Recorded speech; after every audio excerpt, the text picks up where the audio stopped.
PSA et Poissy, deux destins liés. Carl Olive, le candidat UMP, a fait de l'avenir du site et de ses 5800 emplois un axe de campagne. À la sortie de l'usine, il tacle le maire socialiste sur son immobilisme.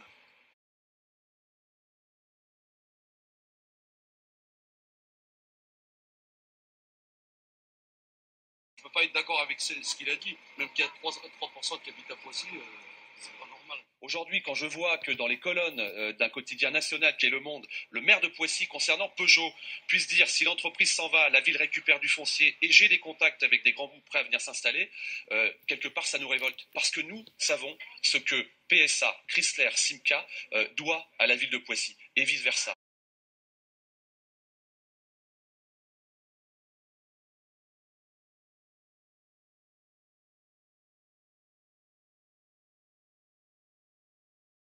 Vous êtes un vrai politicien. Non, pas du tout. Du racolage pour Jean-Pierre Mercier.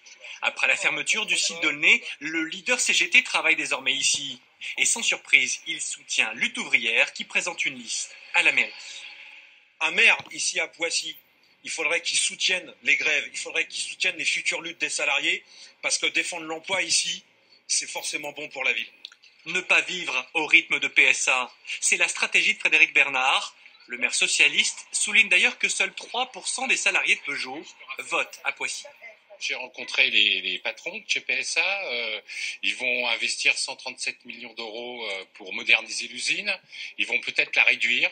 Il va y avoir des problèmes au niveau des intérimaires, mais ils se sont engagés à les replacer. Voilà, et PSA va rester à Poissy. Donc il ne faut pas prendre des sujets qui ne sont pas des sujets.